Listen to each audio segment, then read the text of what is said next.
Bonjour à tous, je suis ravie de vous retrouver ce soir pour un nouveau numéro des Super Talks, l'émission de DigiSchool dédiée à votre orientation.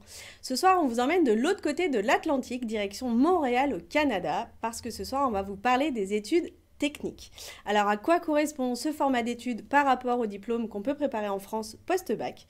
Quels sont les débouchés? À quoi ressemble la vie à Montréal? Eh bien, pour répondre à tout ça, je suis accompagnée ce soir de 3 super intervenants que je vais vous présenter de suite. Je suis avec Sarah Gouin. Sarah, comment vas-tu? Ça va très bien et toi? Ça va très bien, je te remercie. Sarah, tu es conseillère aux projets internationaux au Cégep de Saint-Laurent. On reviendra juste après pour vous expliquer ce que c'est qu'un Cégep. On a aussi avec nous Julie Ferrer. Julie, tu es étudiante à Montréal. Bonjour. Tu nous Oui, parleras de ton parcours, de comment tu t'es retrouvée à partir et à oser l'expérience de Montréal.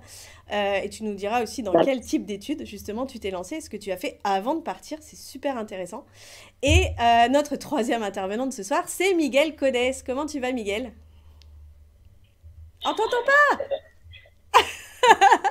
Début de conversation, j'étais déjà en mute. Très bien, merci. Vraiment désolé. Miguel, toi, tu es conseiller en attraction des étudiants internationaux à Montréal International. Alors, tout au long de Exactement. l'émission, n'hésitez pas dans le chat à, comme d'habitude, nous poser vos questions. Laurine, notre super modératrice de ce soir, nous les transmettra. Et donc, on pourra les poser à Sarah, à Julie et à Miguel pour y répondre en direct.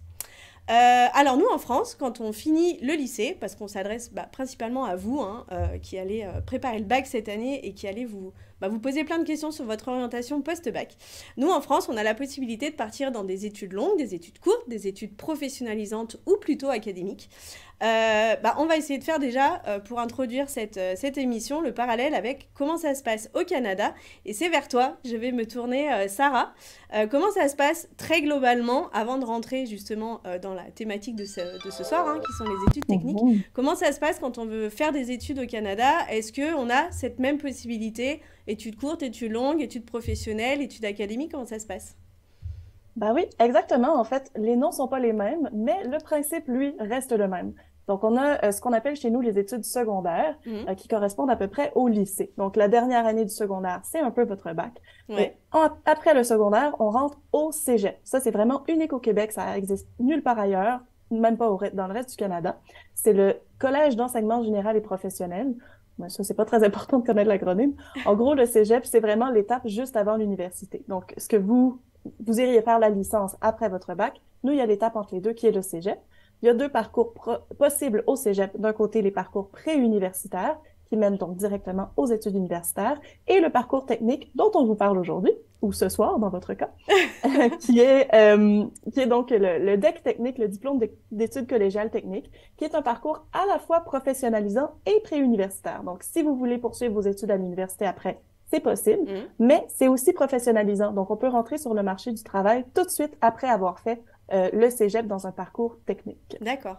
Donc n'importe Un quel peu l'équivalent étudiant du BTS, en fait, que vous avez en France. qu'on a chez nous. Voilà, c'est ce que j'allais dire. Donc n'importe quel étudiant finalement qui commence ses études, qui commence entre guillemets ses études universitaires chez nous, supérieures, va passer par cette structure alors. Oui, exactement. Le cégep, c'est vraiment un parcours en 2 ans pour les études préuniversitaires, pardon, et en 3 ans, comme le BTS, Mhm. pour les études techniques. Mais il y a possibilité de poursuivre à l'université après ou, comme je le disais, de vraiment rentrer sur le marché du travail directement après avoir terminé le DEC technique. Et alors, justement, donc c'est la thématique évidemment de cette émission ce soir, les études techniques. Tu l'as bien dit, c'est l'équivalent du BTS chez nous. C'est un peu à cheval entre le BTS et le BUT quand même, non? Oui, ben ça, c'est sûr, le BUT, c'est nouveau chez vous et ça l'est Ouais, donc aussi pour nous un peu. ouais. Mais oui, c'est vraiment, c'est le BTS, si je me trompe pas, puis là, Miguel, peut-être que tu pourras compléter. Il y a une année de plus que dans le cégep technique, une année d'études de plus au BTS, Mhm. au BUT, pardon. Euh, donc, le DEC technique se fait en 3 ans, mais c'est un peu l'équivalent, si vous voulez, de la terminale, donc votre année D'accord. du bac, Ouais, plus plus deux les ans. 2 ans. Exact. D'accord, c'est quand même sacrément plus clair. Est-ce que, comme nous, justement, quand, en France, sur les filières de BTS, il y en a plein, si je dis pas de bêtises, il y en a au moins plus de 130, des spécialités particulières, parce que justement, c'est très professionnalisant. Comment ça se passe chez vous au Canada et est-ce qu'il y a des filières particulières sur lesquels justement on peut aller se former et où derrière, et on en parlera après, où il y a des super débouchés. Est-ce que tu peux nous dire ça, Sarah? Oui, bien sûr. En fait, ce que vous appelez filière, chez nous, on appelle des programmes.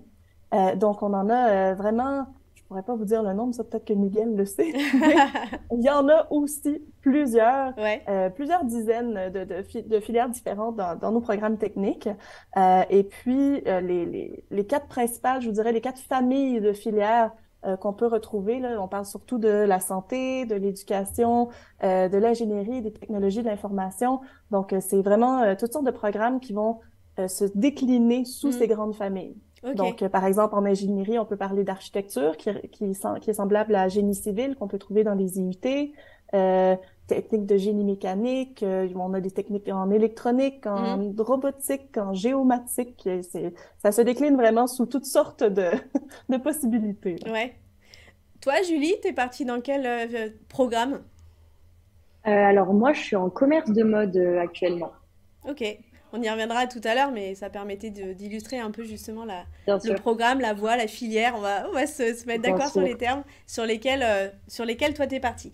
Alors, très concrètement, justement, les études techniques, finalement, ça s'adresse à qui? À quel type de profil? Notamment quand on est un bachelier, un étudiant français. Ben ça, en fait, je vous dirais que à la sortie du bac, c'est surtout là qu'on va recruter en France, Mhm. puisque c'est à peu près l'équivalent, comme on disait, du BTS. Donc, Ouais. si le BTS est un parcours qui vous intéresse, le DEC technique au Québec, c'est un petit peu l'équivalent. Donc, à la sortie du bac, il y a possibilité sur différents types de cursus, comme tu l'as dit, Marie-Lou, en France, les cursus plus académiques ou Mhm. professionnalisants. Donc, c'est un peu la même chose chez nous. Si ça vous tente de venir par chez nous, ben, vous pouvez le faire comme ça. Mais on s'adresse aussi vraiment à tous les étudiants français qui sont post-bac, mais aussi qui sont en réorientation. Mhm. Si jamais vous avez déjà commencé une licence ou un BTS, peu importe, vous désirez changer de domaine, ben vous pouvez venir aussi. On vous prendra comme vous êtes. Il n'y a pas de critères particuliers d'âge. Ça, Miguel, tu peux pour rentrer dans ce type Oui. d'études? Et oui, oui, oui, non, effectivement, il n'y a pas de limite d'âge. Donc, comme Sarah le disait, c'est vrai que c'est un parcours qui est beaucoup choisi par les gens qui commencent, qui ont fini des études secondaires ici ou en France, les lycées. Mhm. Mais je connais aussi beaucoup des gens, et notamment des gens qui viennent d'autres pays, qui le font après un autre parcours. Et je pense en plus que c'est le cas des Julie. Donc, je ne sais pas si toi, tu veux rebondir aussi. Ouais, ben en fait, moi j'ai fait donc, après mon baccalauréat justement, je savais pas trop vers où m'orienter. Mhm. Et au final, c'est ça, je me suis retrouvée au cégep, mais actuellement j'ai 22 ans. Et c'est vrai que dans mon cégep, il y a de tous les âges. On a de la personne qui a 18 ans, donc qui sort en fait de son baccalauréat et qui directement a repris les études. Après, on a des personnes enfin, qui sont dans mon cas, en fait, des étudiants internationaux qui viennent ici, donc il y a de tous les âges, et des personnes qui, c'est ça exactement comme disait Miguel, qui ont changé complètement de Tu cursus en vois? fait professionnel, qui ont changé, parce que c'est ça qui est pratique aussi ici, c'est qu'on peut quand même assez facilement changer de programme. C'est-à-dire que là, si mon programme de mode ne me concerne pas et en fait, j'aime pas trop, je peux toujours changer dans un autre programme, et ça, c'est quand même super intéressant. Il n'y a pas d'âge ici Mhm. pour faire ça, donc c'est vraiment cool. C'était quoi, toi, Julie, ton parcours au lycée? Alors, moi, je sors d'un baccalauréat professionnel Mhm. en vente. Donc, c'est vrai qu'en France, le baccalauréat professionnel, c'est pas très bien vu. Tout le monde se dit, oh, il n'y a pas de débouché après, pas trop d'avenir, etc.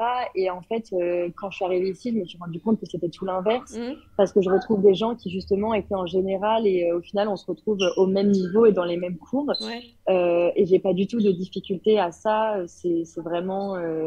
Enfin, c'est vraiment un programme qui est parfait pour tout le monde, quoi. Mhm. Parce que justement, et ça, Sarah, tu l'as dit, c'est la caractéristique, c'est que c'est très professionnalisant. Donc quand on sort d'un bac pro, Complètement. ça reste aussi quand même une super voie de poursuite d'études, parce que justement on Complètement. reste dans cette dynamique, et comme tu l'as dit aussi Sarah, il y a plein de programmes qui vont pouvoir être corrélés avec les spécialités qui sont suivies justement en bac pro en France. Donc notez-le, pour votre poursuite d'études, on peut évidemment faire une poursuite d'études après un bac pro, la preuve. Euh, donc on a parlé de pas d'âge minimum, et ça aussi, donc justement c'est quand même intéressant de le préciser, c'est que on peut si on a envie, même si on a testé un programme d'études qui ne nous plaît pas forcément, il y a cette possibilité de recommencer. Alors, on recommence en première année, ça, on se l'est dit quand on a préparé l'émission. Là, les programmes dont on va vous parler là, on ne parle pas de programme d'échange. On est bien d'accord, c'est pas, on est on rentre dans une formation en France et on part pendant 1 an ou 2 ans dans le cadre d'un échange. Là, c'est vraiment, on part faire sa scolarité, un bout de sa scolarité à Montréal. Je dis pas de bêtises. C'est important parce Exactement. que c'est quand même sacrément différent dans la manière d'appréhender ce projet d'études. Donc on parle bien de débuter son programme en première année et faire tout son cursus à Montréal. Au moins Exact. le cadre est bien reposé. Donc on a parlé pas d'âge minimum, c'est très orienté, donc professionnalisant, donc bah, c'est finalement pour tout le monde hein, à partir du moment où on trouve sa voie. Est-ce que pour justement rendre les choses le plus concret possible, bah, en fait on va se tourner vers toi Julie dans un premier temps et puis on parlera justement des autres filières possibles. Mais finalement toi, dans la formation que tu suis, c'est quoi une semaine type? T'as combien d'heures de cours? T'as quoi comme type de cours? Et puis, est-ce que c'est plutôt des cours magistraux? Est-ce que c'est des projets? Comment ça se passe en fait au quotidien? Alors ici, c'est vraiment complètement différent de la France. Déjà pour les horaires sont quand même super souples. Et aussi, ce qu'il faut savoir, c'est qu'en fait, à chaque début de session, si nos horaires ne correspondent pas, on peut les changer en fait. Donc ça, c'est génial parce que moi, je travaille à côté forcément Mhm. pour payer mon loyer. Et donc ça, c'est vraiment arrangeant parce que moi, par exemple, je travaille toutes les fins de journée, donc je peux réussir à caler mes horaires en fonction de mon travail. Donc ça, c'est vraiment top. Mhm. Mais une journée type, par exemple, là, j'ai cours que le mardi, mercredi, jeudi. J'ai pas cours le lundi, j'ai pas cours le vendredi. Après, les cours que j'ai, alors il y a du français, de la philosophie, on retrouve quand même des cours généraux. Mhm. Mais encore une fois, selon de quel cursus en France on vient, par exemple, si on vient d'un baccalauréat français, on peut enlever en fait tout ce qui est français, philosophie, etc. Donc ça, c'est important de le préciser aussi, c'est Ouais, qu'on n'a pas tous le même cursus non plus. ok. Parce qu'il y a beaucoup d'équivalences, même moi, par rapport à mon baccalauréat qui est professionnel en vente, j'ai Mhm. des cours, du coup, comme moi, je suis en commerce de mode, Ouais. qui sont enlevés, donc j'ai pas besoin de les passer, donc ça, c'est quand même un avantage, Mhm. c'est vraiment cool. Après, j'ai des cours j'ai beaucoup de cours en fait techniques et professionnels. Mhm. C'est vraiment beaucoup de cours comme ça voilà, dans la négociation, le commerce, Ouais. tout ce qui est design, etc. Moi, j'ai beaucoup de cours comme ça, ouais. Mhm.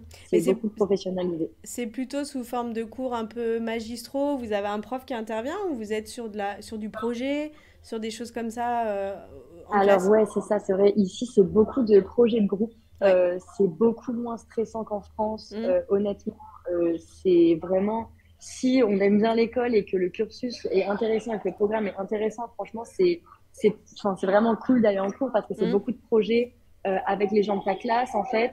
C'est beaucoup. Il y a le prof qui est quand même ici pour nous aiguiller, pour nous aider si on a des questions, mais c'est pas des cours comme en France où c'est vraiment le prof qui parle et on Mhm. se tait et on est juste à recopier ce qu'il dit. C'est vraiment pas ça, c'est très différent.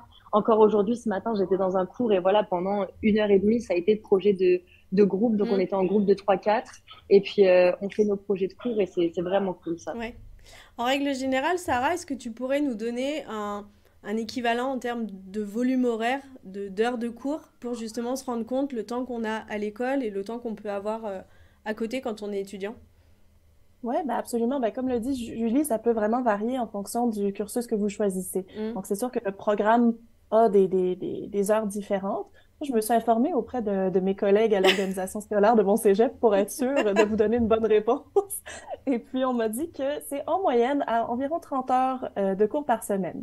Mais Ok. comme le disait Julie, ça comprend autant les cours de formation spécifiques, donc qui Mhm. sont propres à la filière que vous choisissez, Ouais. que les cours de formation générale, qui eux sont le français, l'anglais, Ouais. oui, vous allez améliorer votre anglais en venant au Québec, même si vous étudiez en français. Mhm. Les cours d'éducation physique et les cours de philosophie.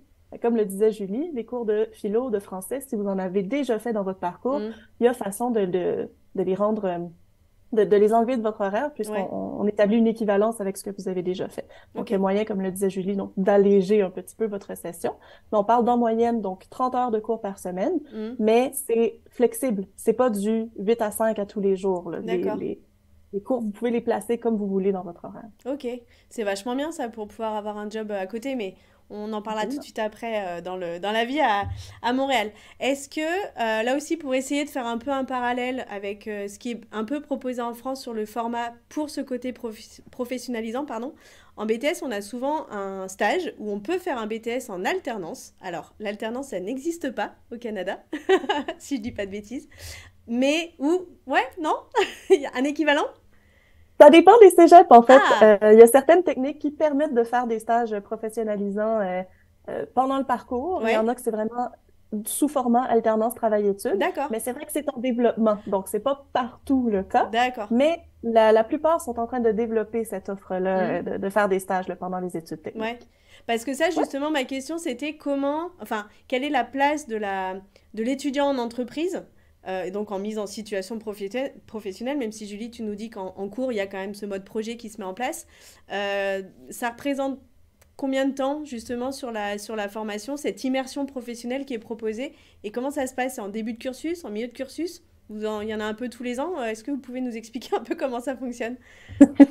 Ben, c'est sûr que, comme je dis, ça dépend d'un cégep à l'autre, donc je peux Là pas aussi, vous ouais. donner un aperçu d'ensemble, Hmm. mais d'après ce que j'ai vu jusqu'à maintenant, on parle de stages qui se déroulent surtout pendant la saison estivale, Hmm. donc qui vont pas nécessairement se faire pendant les cours. Ok. C'est vraiment à l'été, il y a souvent une personne responsable au cégep qui aide à trouver un stage en entreprise Hmm. dans les environs du cégep pour que vous puissiez avoir une expérience de travail dans votre domaine avant vraiment de rentrer sur le marché du travail. Ouais. Donc, je pense que Ouais. la plupart des cégeps à Montréal ont ça. Julie, tu as l'air d'opiner. Euh, ouais, moi, c'est vraiment mon stage, ça sera à la fin de, ben, en fait, c'est l'année prochaine. Mon stage, c'est à la fin des 3 ans d'études. On a un stage de 1 mois, c'est 105 heures en tout, Hmm. qui se fera dans la période de mai, en fait, et c'est juste 1 mois de stage, c'est ça. D'accord. Et justement, bah, ce côté professionnel, ça amène à trouver un boulot, évidemment. Bon, on sait que le Canada, en règle générale, et Montréal, c'est quand même bah, des endroits où il y a du travail, il y a des débouchés. Donc, mythe ou réalité, répondez-nous, s'il vous plaît. Quels sont les débouchés possibles, Réalité. justement, après ces études-là? Parce que bah, si on fait le choix, finalement, de partir étudier à l'étranger, c'est aussi, et d'avoir cette démarche de, justement, comme on l'a bien dit, d'aller faire l'intégralité de son programme et de pouvoir s'installer derrière. C'est quoi les débouchés après justement ces formations-là?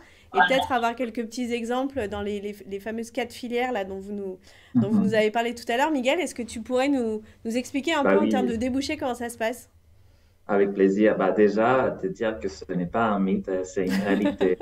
J'ai regardé des statistiques, on est environ un peu en dessous de 4% de taux de chômage. Et donc, c'est pratiquement rien. Hmm. Il y a ce qu'on appelle ici, on en parle tous les jours, une pénurie de main-d'œuvre Ouais, dans la plupart des domaines. Donc, vraiment des travailleurs qui sont, des entreprises qui ont besoin de travailleurs dans pratiquement tous les domaines. Et puisque tu parlais justement de ces grandes 4 filières qu'on hmm. a nommées, c'est surtout dans ces 4 domaines-là qu'on a Ouais, besoin de plus de gens. hmm. Et pour te donner des exemples plus concrets, bah, on avait parlé d'éducation. C'est sûr qu'on a besoin d'enseignants. Encore Ouais, cette année, je sais que le gouvernement fait de la pub un peu partout hmm. pour arriver à combler des postes qui ne sont Ouais, pas comblés alors que les cours aient on commencé. commençait, ouais.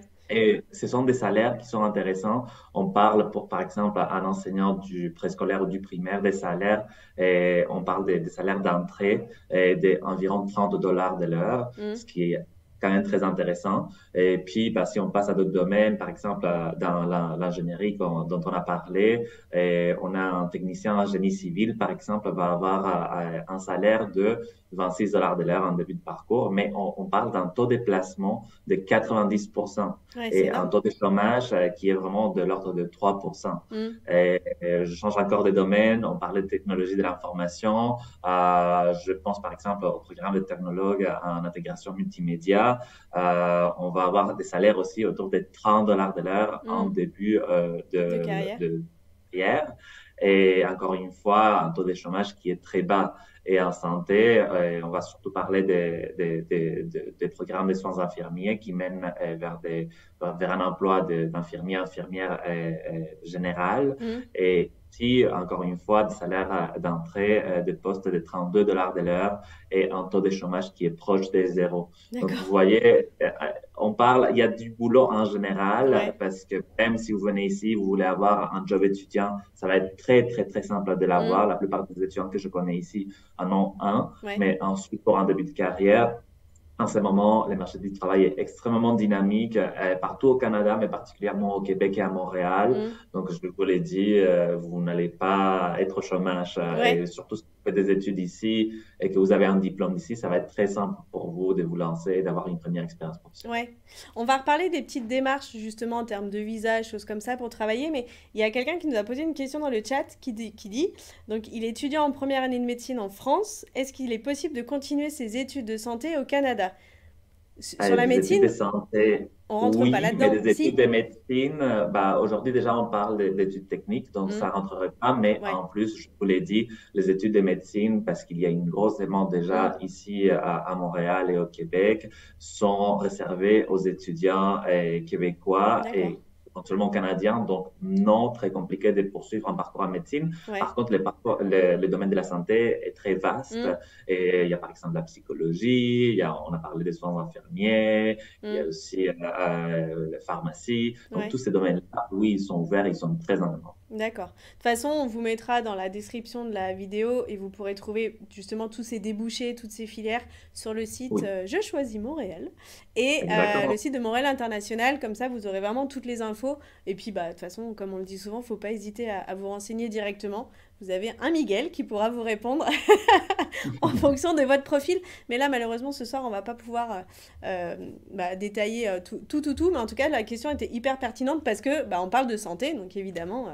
la médecine en fait partie. On parlait des débouchés justement professionnels, donc grosse facilité de trouver un travail après ses études. Comment ça se passe en termes de démarche parce qu'il faut un visa pour travailler. Ça se fait automatiquement. Comment ça marche?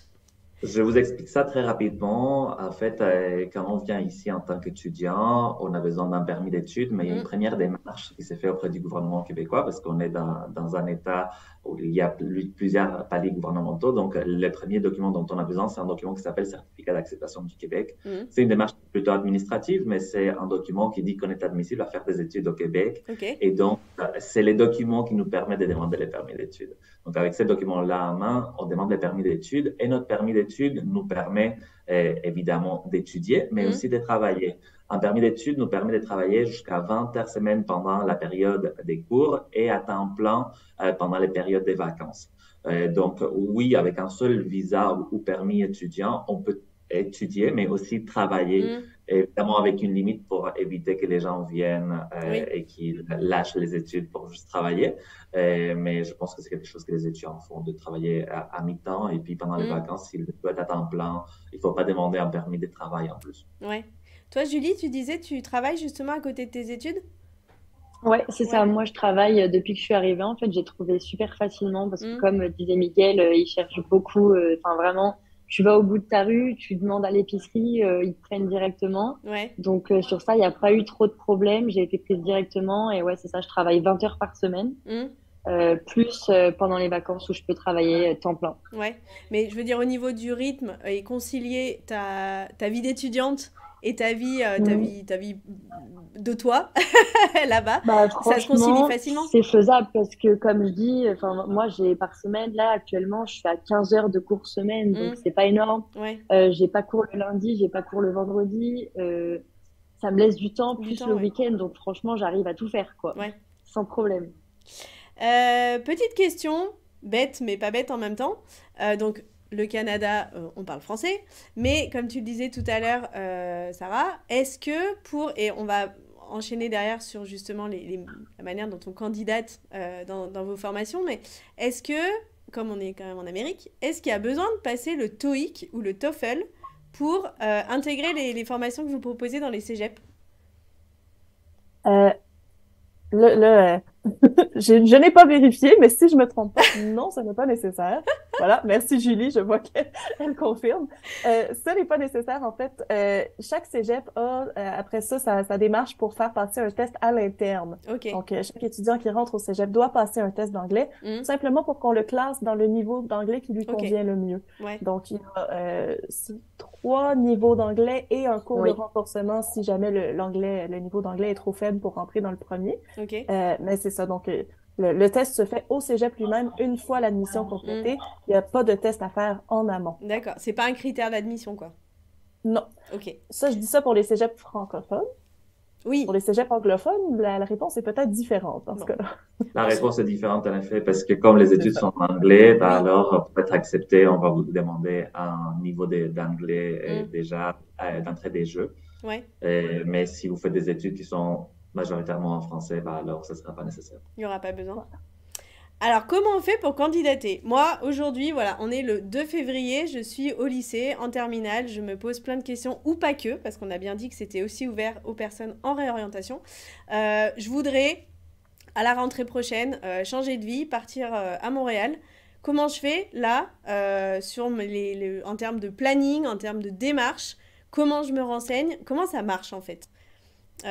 Miguel, est-ce que tu peux nous expliquer comment ça fonctionne? Bah, je peux commencer. Après, je pense que Sarah pourra Ouais. compléter.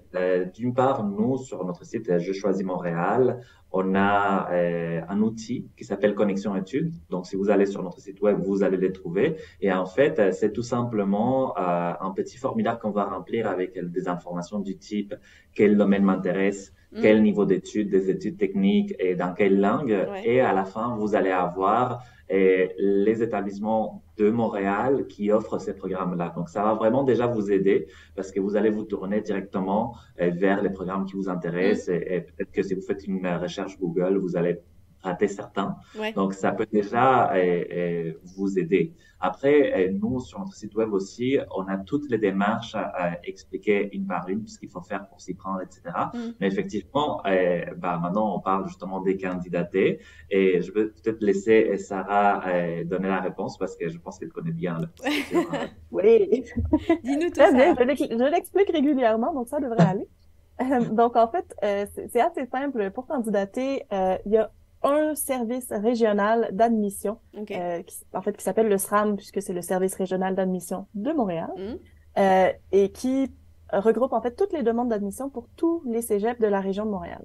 Donc, une fois que vous aurez choisi votre programme, donc votre filière, sur la plateforme Connexion Études, c'est une très bonne idée d'y aller, vous pourrez donc aller directement sur le site web du SRAM pour commencer vos démarches. Donc, vous sélectionnez le programme, le cégep qui vous intéresse, et vous avez tout simplement à remplir un formulaire. On va vous demander quand même quelques documents, et incluant, par exemple, vos relevés de notes, vos diplômes, de l'information sur vos parents, votre citoyenneté, tout ça. Mais une fois que vous remplissez tous ces documents-là, vous soumettez votre demande d'admission et elle est ensuite transmise au cégep qui, lui, rend son verdict final.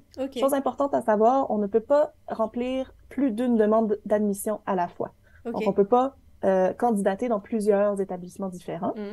Mais c'est ça. Donc, c'est quand même bien important de bien choisir le cégep qui vous intéresse. Quoique, comme le disait Julie tantôt, si vous voulez changer de programme en cours de route, il n'y a pas de souci. Même si vous voulez changer d'établissement, c'est possible aussi de le faire. Donc, ne vous en faites pas, il n'y a rien de final là-dedans.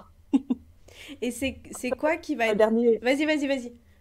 Non, excusez-moi, c'est juste que je voyais la date d'aujourd'hui. Tu disais justement, on est le 2 février. Ouais. Eh bien, la date limite, si vous souhaitez commencer vos études à l'automne 2023, donc à la fin du mois d'août 2023, la date limite, c'est le 14 mars cette année. Donc, ça vient quand même rapidement. Ouais. Après ça, il y a aussi une autre... Vous pouvez aussi commencer vos études à la session d'hiver. Donc, c'est pas nécessairement à la session d'automne seulement. Vous pouvez commencer en mi-parcours aussi, il n'y a pas de souci. Donc, il y a 2 rentrées, en fait. Il y a une rentrée en automne et une rentrée qui est possible, nous, un peu pareil, l'équivalent des rentrées décalées, où on peut commencer en hiver. C'est ça. Je vous dirais que ça dépend des programmes quand même, donc c'est important de bien s'informer. Mais oui, on peut rentrer pour la plupart des programmes soit au mois d'août, vers la 3e semaine du mois d'août, ou alors vers la 3e semaine du mois de janvier. Nous, on vient juste de rentrer au cégep là, à l'hiver, dans la neige. Ouais, on en parlera après du temps.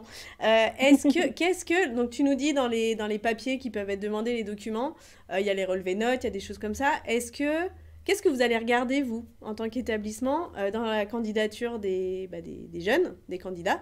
Qu'est-ce que vous allez regarder? Parce que est-ce que si j'ai des mauvaises notes, est-ce que c'est rédhibitoire? Est-ce que si j'ai pas suivi certains cours, est-ce que c'est rédhibitoire? Qu'est-ce que vous allez regarder, en fait? Ben, c'est sûr que le dossier scolaire compte quand même pour Ouais. beaucoup. On cherche quand même des candidats dont on sait qu'ils vont être capables de suivre le cursus et Mm. de s'adapter assez bien aussi au cursus québécois, Ouais. qui, comme Julie le disait, c'est peut-être un rythme différent, mais justement, ça prend ce moment d'adaptation-là. Ouais. Donc, le dossier scolaire compte quand même pour beaucoup. D'un autre côté, ce qu'on va regarder aussi, c'est ce qu'on va appeler les préalables. J'imagine que c'est peut-être le même mot chez vous, je sais pas trop. C'est que certains programmes vont avoir des prérequis pour l'admission. Donc, surtout les programmes plus techniques, justement, quand on va demander, par exemple, des cours de mathématiques plus forts ou Ouais. des cours de sciences physiques, des cours de ce type-là, il Mm. faut bien regarder pour le programme qui nous intéresse, c'est quoi les prérequis. Ouais. Ceci étant dit, il y a toujours façon d'appliquer quand même, puis de voir après ça si on peut aller dans un autre programme, faire les Mm. prérequis et rentrer dans le programme qui nous intéresse par la suite. Donc, il y a toujours Il y a moyen. des possibilités, d'accord. Et Voilà. il y a une lettre de motivation, quelque chose? Ou tout se base sur les bulletins de notes et le dossier qu'on fournit?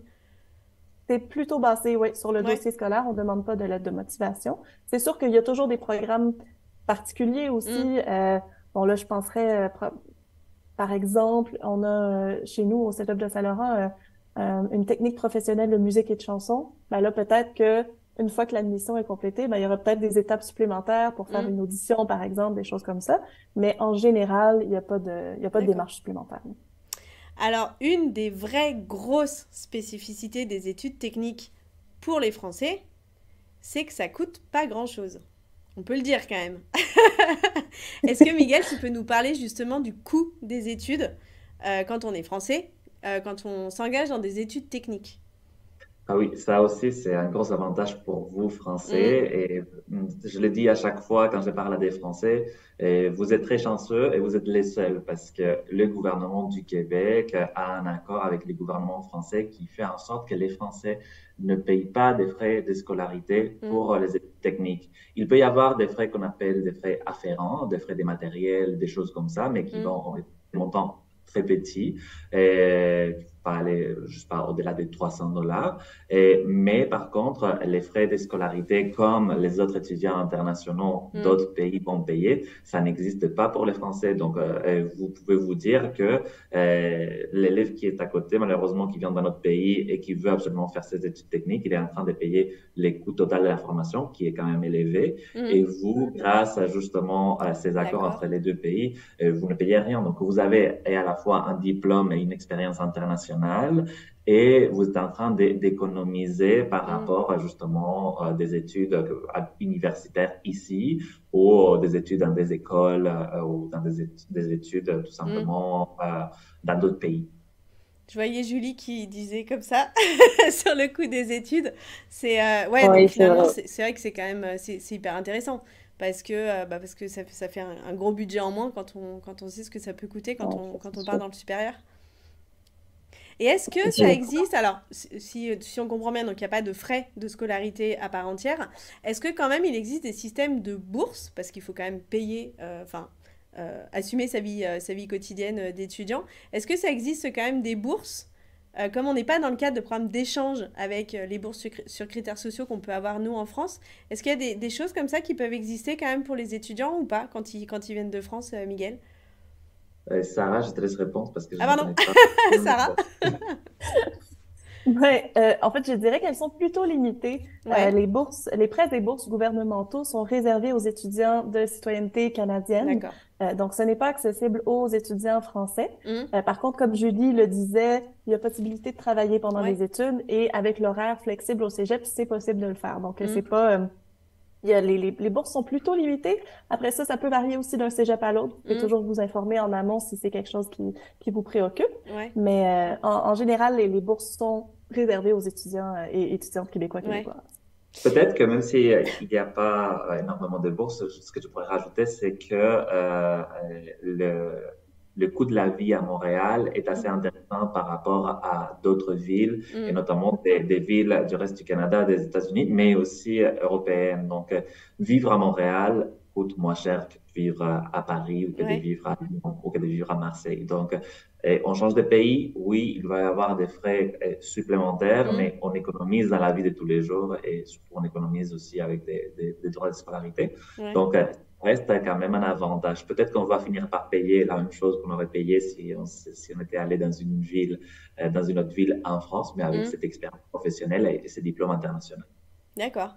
Bah justement, la transition, elle est parfaite parce qu'on va faire un petit aparté sur la vie à Montréal. Bah voilà, on traverse l'Atlantique, on fait ses valises, on part s'installer pendant 2-3 ans et justement les débouchés par la suite. On a une petite vidéo qu'on va vous passer justement pendant qu'on papote, mais on a des belles images justement qui montrent la vie à Montréal. Tu le disais, Miguel, c'est quand même une ville qui est aussi réputée très sécuritaire. C'est quand même Oui, rassurant, ça aussi. Une ville qui bouge, c'est important ça quand on est étudiant. T'as trouvé ça, Julie, exactement. en t'installant là-bas? Ah, mais complètement, c'est totalement différent. On se sent totalement en sécurité. Surtout, je suis une fille, donc Mm, enfin, j'habite vraiment en plein centre-ville. Voilà, c'est totalement différent. Je peux sortir dans la rue, je sais que je risque rien. mm, Les gens sont là pour toi. Si t'as quoi que ce soit, tu sais que tu peux demander à quelqu'un dans la rue, ils vont t'aider. Enfin, c'est pas, ça aussi, c'est pas un mythe. Les gens sont très accueillants ici. Ça, c'est ouais, la vérité. Tout le monde te parle, tout le monde est sympa. Tu te sens vraiment à l'aise et en sécurité. C'est vraiment top pour les étudiants qui habitent en centre-ville. ouais. Et donc, on a Vraiment. parlé un peu des démarches tout à l'heure, Miguel. Quand on est étudiant, donc il nous faut un visa particulier. Donc ça rentre dans les démarches. On peut se faire accompagner quand même pour toutes ces démarches-là. C'est auprès de Montréal International qu'on Nous, s'adresse, on auprès fait du des cégep chez qui séances on candidate. d'information pour justement aider les étudiants. On fait pas de l'accompagnement Hmm, personnalisé, mais on fait des séances d'information justement pour d'accord. aider les étudiants qui se lancent dans ce processus-là, qu'est-ce qu'ils doivent faire en premier, et quels sont les documents nécessaires, Hmm, etc., etc. Donc, si vous êtes sur notre site web, vous pouvez soit nous suivre sur les réseaux sociaux, soit vous abonner à notre infolettre. Et comme ça, dès qu'on va faire une séance d'information, vous pouvez venir et poser vos questions. ouais. Ça va vraiment vous aider. Ce que je peux vous dire, c'est que ce sont des processus qui sont longs, Hmm, peut-être fastidieux, mais pas complexes. ouais. C'est juste Il faut prendre en compte prendre le le temps de temps démarche. et il faut être patient. Hmm, Mais en fin de compte, la plupart des étudiants, et notamment les étudiants français, obtiennent un permis d'études. Le taux de hmm, réussite est de 84%, 94%, il me semble. Donc, vous voyez, c'est pratiquement 100%. ouais. Et Julie, pour trouver un logement, parce que pareil, on n'est pas sur place. Ouais. C'est comment ça s'est passé pour toi? Est-ce que c'est compliqué de trouver un logement et est-ce que tu t'es fait accompagner pour cette Alors, démarche-là? franchement, c'est super simple. Enfin, j'ai trouvé ça super simple, étant donné qu'en plus de ça, moi, j'avais le problème, entre guillemets, je suis arrivée pendant la Covid. Hmm, Donc, tout était fermé. Enfin, c'était vraiment plus compliqué. Et j'ai quand même réussi à trouver un appartement. Au bout de 2 semaines, j'avais trouvé mon premier appartement.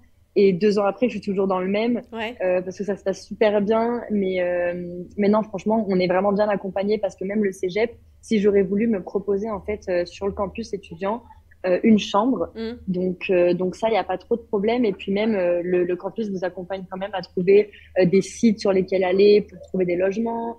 Et puis il y a beaucoup de choses maintenant sur les réseaux sociaux, Facebook notamment, hmm, où on peut trouver super facilement des appartements. Donc c'est plutôt facile de trouver honnêtement. ouais.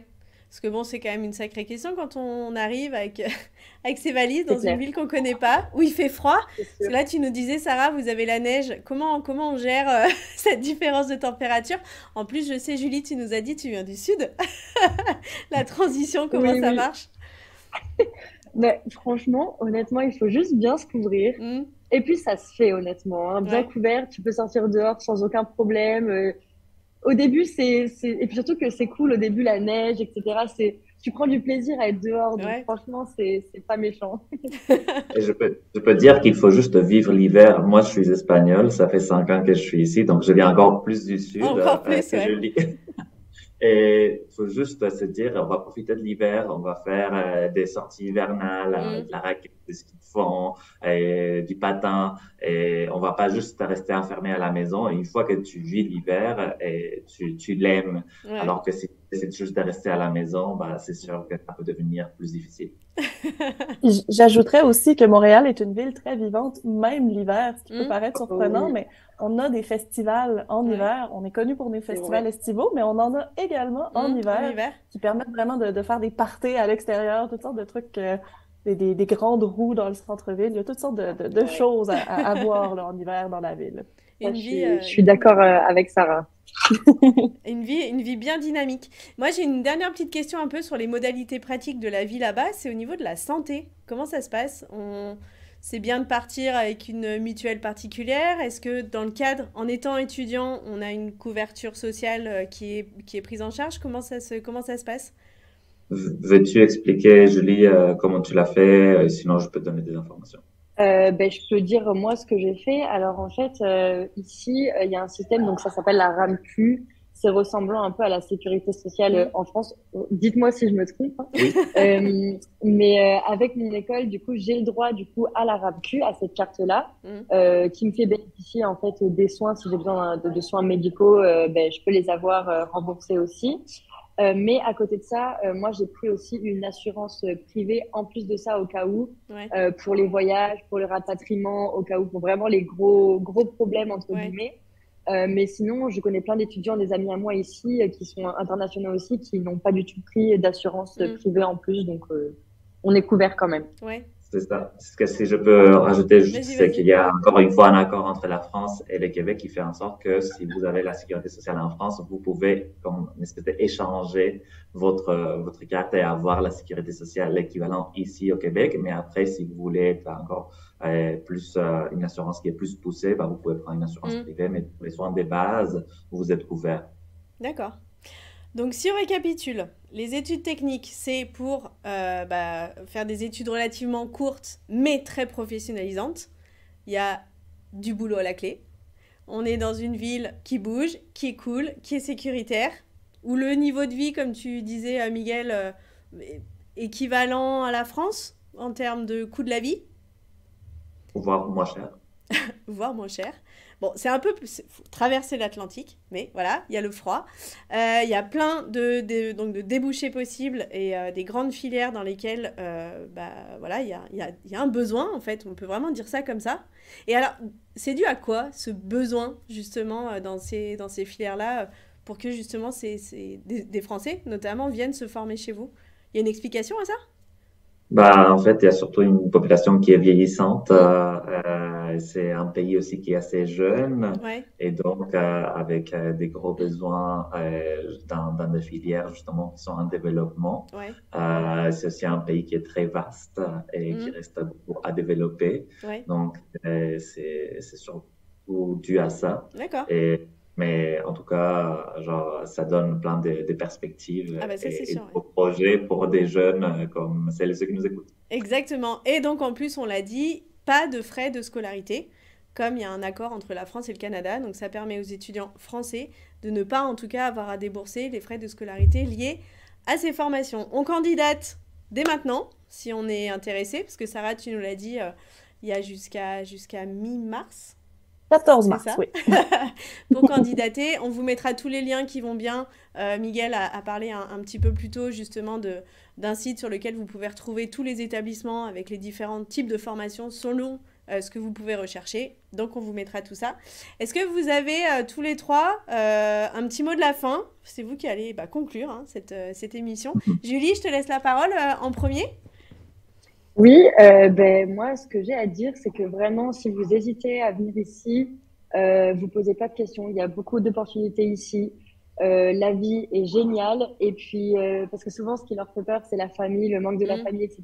Et honnêtement, avec les appels FaceTime qui existent de nos jours, il n'y a pas de problème. Et ça Ouais. fait un pied-à-terre pour que votre famille puisse venir vous voir ici. Vous pouvez aussi venir les voir, il n'y a pas de souci. Mais Mm. vraiment, n'hésitez pas, c'est la plus belle expérience que j'ai faite de ma vie et je regrette pas du tout. Donc, si j'avais un conseil à donner, ce serait celui-ci. Foncez. Allez-y. Et toi, Miguel, qu'est-ce que tu dirais? Bah, moi, ce que je peux rajouter, c'est que vous venez ici pour un projet d'études, mais finalement, ça devient aussi un projet de vie, que Mm. vous restez juste quelques années ou peut-être pour toute une vie, on ne sait jamais, mais c'est une expérience et qui va vraiment vous apprendre vraiment beaucoup de choses au niveau professionnel et personnel et qui va vraiment booster votre CV Mm. à l'avenir. Et c'est sûr que vous allez sortir gagnant à plusieurs niveaux. Donc, n'hésitez pas. Je pense que ici, sur toi, on est deux à venir des pays différents. En On a plus, aimé ouais. notre expérience et on vous l'a dit de par notre expérience personnelle, osez, venez, et vous n'allez pas regretter. Et toi, Sarah? Un petit mot. Ah, là, j'ai beaucoup de compétition avec ces beaux mots de la fin. Ben, tout ce que je dirais, c'est que de notre côté, on a vraiment hâte de vous accueillir. On est là pour ça, puis ça nous fait tellement plaisir de recevoir du monde, puis d'entendre ces belles paroles Mm. aussi, des gens qui apprécient la vie à Montréal, au Québec et les études au Cégep. Je pense que c'est tellement un beau moment, il faut en profiter. Donc, comme dit Julie, osez, lancez-vous, vous n'allez pas le regretter.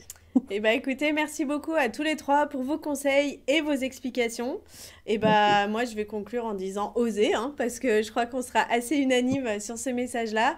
Votre orientation c'est hyper important, donc faut y réfléchir maintenant. N'hésitez pas si justement ça vous a donné plein de petites idées pour creuser ce sujet des études au Canada.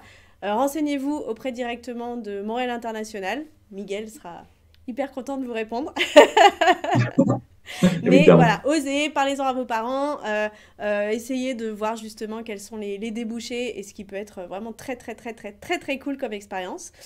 Encore merci à tous les trois et puis nous, on vous dit à très vite pour de nouvelles émissions. À bientôt.